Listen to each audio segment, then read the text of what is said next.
We call this 7 with Pat Sevens. 7 topics in under 7 minutes. Starting now.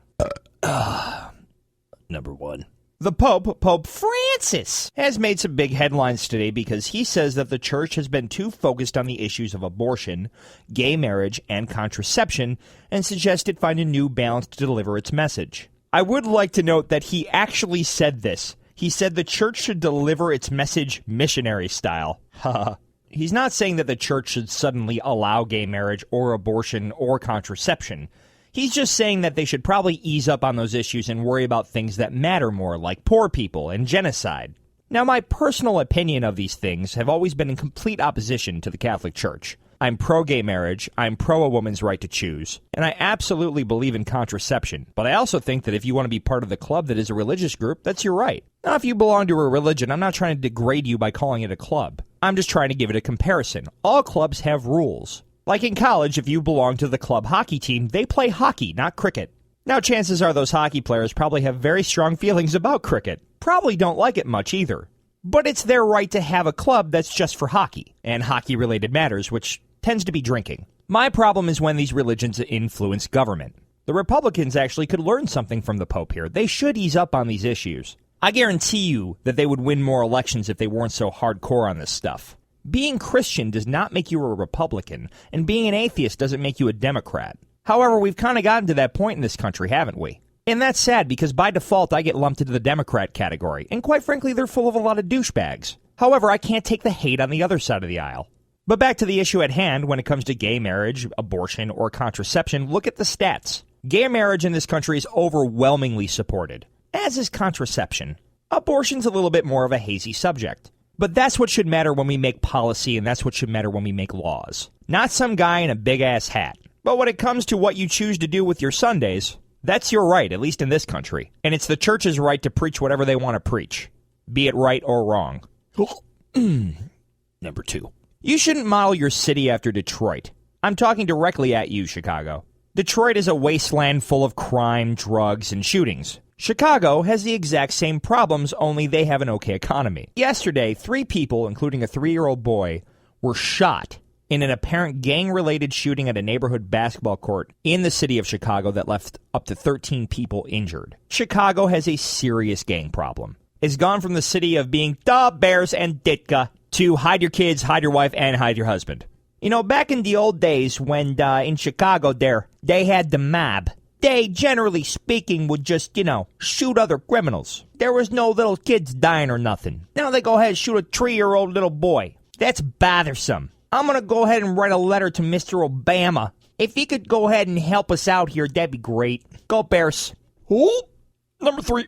I preface what I'm about to say by saying I am definitely a nerd. So fellow nerds, don't be insulted when I make this observation. Are you 25 years old, living at home with mom, haven't been laid in many years, and spend gluttonous amounts of time on the internet? Then I imagine you're waiting in line right now for the new iPhone. And that being said, I am so jealous of you. I wish that I could actually be in line right now and picking this up. However, my contract won't allow me quite yet, so I have to wait. And it sucks. I like new things. It's a flaw.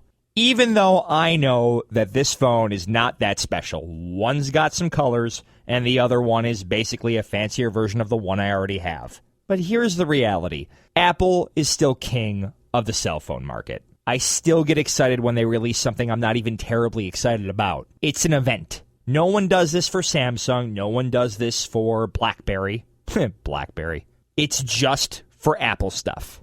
Granted, at some point they're going to have to do something innovative to keep us all entertained again. But I just can't help myself and help to admit to you all that I totally, several years ago, would have been that 25-year-old guy who didn't get laid ever living at home with mom, standing in line to pick up my pre-ordered iPhone that would be there if I showed up then or showed up hours and hours later. Number 4.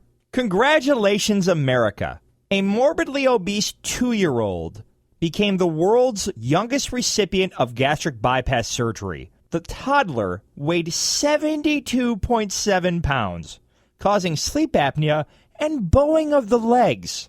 No shock here, the parents didn't fully comply with the doctor's orders to put him on a diet. The reason I say congratulations, America, is because this happened in Saudi Arabia. For once, we don't have the fat kid story. Yay!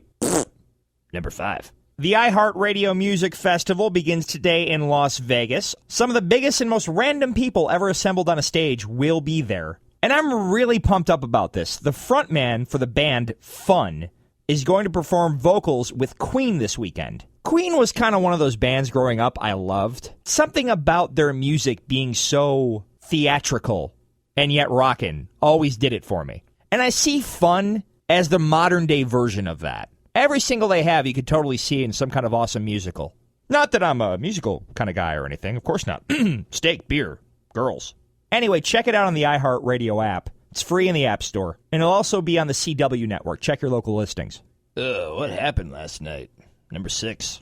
Binge television watching has been around for a long time, but streaming services like Netflix are making it more common than ever. New data says people who have Netflix and Hulu Plus confirm that viewers often watch 3 or more episodes of a particular TV series in a single day. The Emmys are this weekend, and shows like House of Cards, one of my favorites on Netflix, is up for Best Drama Series. You know, there's a lot of great TV shows, but I really hope that these shows that are only on streaming services win. It's time for the television industry to realize that the world is changing, and that charging me $100 a month just to watch television is ridiculous. Give it to me a la carte, let me pick my programming, not you force feed it to me. I'm ready to go again. Number 7. I'm just going to read this story as is and let you digest it. It's a true story. A British couple's wedding was delayed after a man allegedly cut off his testicles with scissors and stormed into a church just an hour before the ceremony was to take place. The man was taken to a hospital shortly after, and the wedding took place half an hour later than scheduled. A guest interviewed reported seeing a testicle and a pool of blood on the church floor. In a wise decision, the bride was not informed of the incident. That's not what they meant by "does anyone have any objections?" Thanks for listening. See you Monday.